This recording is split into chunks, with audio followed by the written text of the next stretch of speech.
When the animatronics return, fear gets a sequel. Five Nights at Freddy's 2, directed by Emma Tammy and released in 2025, takes the jump scare horror template of its predecessor and amplifies it with a fresh layer of mystery and psychological dread.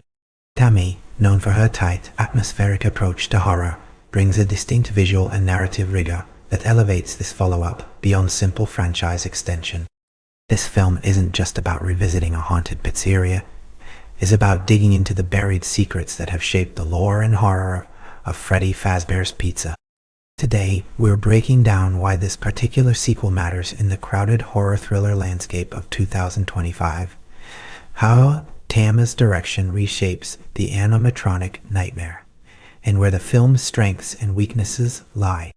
Five Nights at Freddy's 2 picks up 1 year after the first supernatural incident turned Freddy Fazbear's Pizza into a local legend. The premise revolves around a town festival, Fast Fest, that ironically celebrates this dark history, while the protagonist Abby, a young woman shielded from the truth, sneaks back to the site to reconnect with the infamous animatronics. This setup promises a blend of horror and thriller with a creeping sense of dread.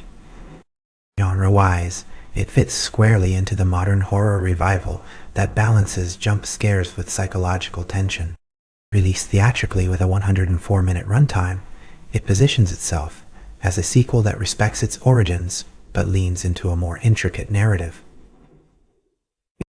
In today's film climate, where horror sequels often struggle to justify their existence, FNAF 2 stakes its claim by expanding the mythology and introducing a festival setting that blends communal nostalgia with suspense. Emma Tammy's direction here is key.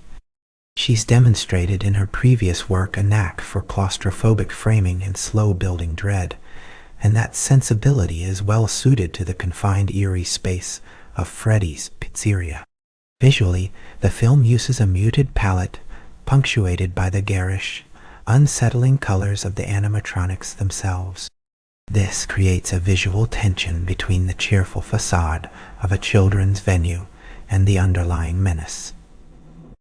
Camera work tends to hover in tight, sometimes jittery compositions that mimic the unease of the characters, often lingering just long enough on animatronics to unsettle without overwhelming.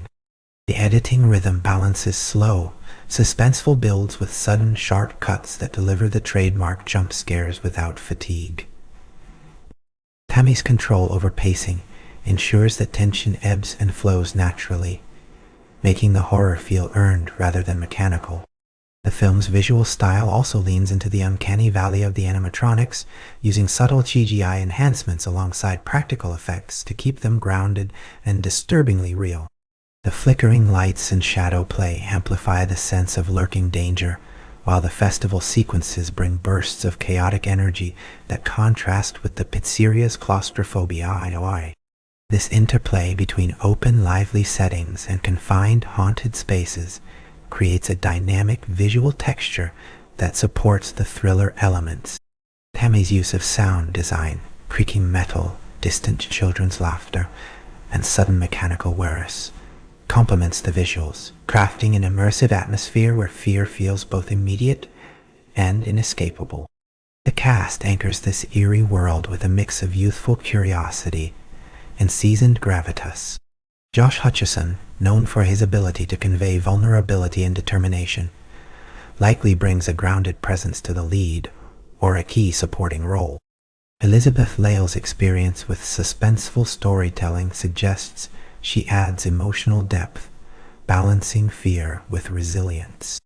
Piper Rubio and Freddie Carter probably contribute fresh energy to the ensemble, while veterans like Matthew Lillard and Steve Ulrich provide a stabilizing force, lending credibility to the town's collective trauma. Early impressions highlight a generally cohesive ensemble, with chemistry that sells the blend of nostalgia and terror. The casting of McKenna Grace adds a layer of innocence that heightens the stakes, particularly in a story about uncovering dark secrets hidden from younger generations. The supporting cast, including Theodos Crane, Theo Bryons, and Wayne Knight, rounds out a diverse group that enriches the narrative fabric. Their performances likely help populate the world beyond just Abby's personal journey, portraying the community grappling with the festival's implications and the lingering fear beneath the surface. This ensemble approach allows the film to explore different facets of the story, from the skeptical adult to the fearful child, making the horror feel communal rather than isolated. Elizabeth Lales and Hutchison's ability to carry emotional weight suggests the film invests in character-driven scares rather than relying solely on animatronic effects or gore, which is a smart choice for sustaining tension over 104 minutes. Writing-wise, Scott Cawthon's dual role as writer ensures continuity with the source material and franchise mythology. The film appears to lean into a layered narrative structure that intertwines present-day terror with flashbacks or revelations about the origin of Freddy's horrors. Themes of memory, trauma, and the distortion of truth through local legend are likely central, given the festival setting and Abby's quest for answers. The story probably balances immediate survival horror with a slow unraveling of dark secrets, allowing for both visceral scares and intellectual engagement. The premise suggests an exploration of how communal storytelling can both mask and reveal trauma, a sophisticated thematic undercurrent for a horror sequel. Structurally, the film seems designed to build suspense incrementally, using the festival as a framing device that contrasts with the creeping isolation of the pizzeria. This duality supports a narrative rhythm where public spectacle and private terror collide. The screenplay likely emphasizes character motivation and mystery over cheap scares, aiming for a payoff that deepens the franchise's mythology rather than just resetting it. The involvement of multiple writers with a deep connection to the franchise means the film probably respects its fan base's expectations while attempting to broaden appeal through thriller elements. This careful balance between lore expansion and genre tension is a challenging but crucial aspect of the film's writing. Within the broader Five Nights at Freddy's franchise, this film functions as both a sequel and a re-examination of the original horror.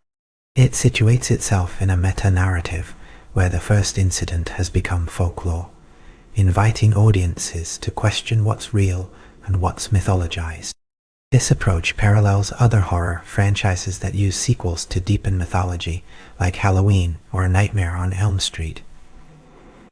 Compared to other horror thrillers of recent years, FNAF 2 seems to prioritize atmosphere and mystery over sheer spectacle, distinguishing itself from more effects-driven entries.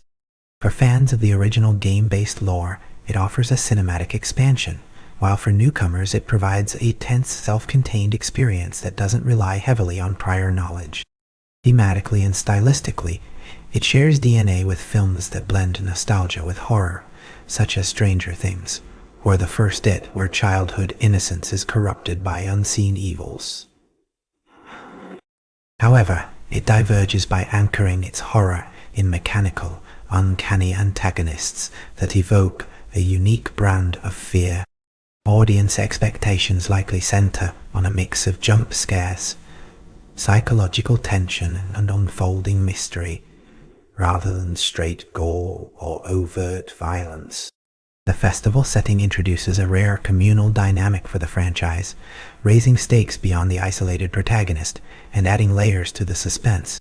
This positioning makes it an intriguing hybrid between haunted house horror and thriller mystery. Who is this film for? Clearly, it aims at horror fans who appreciate a mix of nostalgia and fresh scares, particularly those who followed the original Five Nights at Freddy's story or enjoy thrillers with a supernatural edge. The strong ensemble cast and Tammy's measured direction suggest it will appeal to viewers who prefer atmospheric tension over relentless jump scares. However, those expecting a fast-paced, action-heavy horror might find the film's slow-burn elements less satisfying. Potential weaknesses could include pacing issues inherent in balancing mystery with horror, or the challenge of satisfying franchise fans while welcoming newcomers. Still, the film's craft and thematic ambition make it a worthwhile watch for genre enthusiasts. In summary, Five Nights at Freddy's 2 stands out as a sequel that respects its roots but isn't afraid to deepen the mythology and explore new emotional terrain. Tammy's direction adds visual and narrative sophistication. The cast delivers solid performances, and the writing balances lore with tension effectively. It's not a film for casual viewers looking for simple scares, but a considered horror thriller that rewards attention and patience. If you're into horror that combines creepy animatronics with a layered story and a strong ensemble, this is worth your time. Otherwise, it might not be the jump scare fest you expect. For those invested in the franchise or looking for a thoughtful horror sequel, it's a solid addition.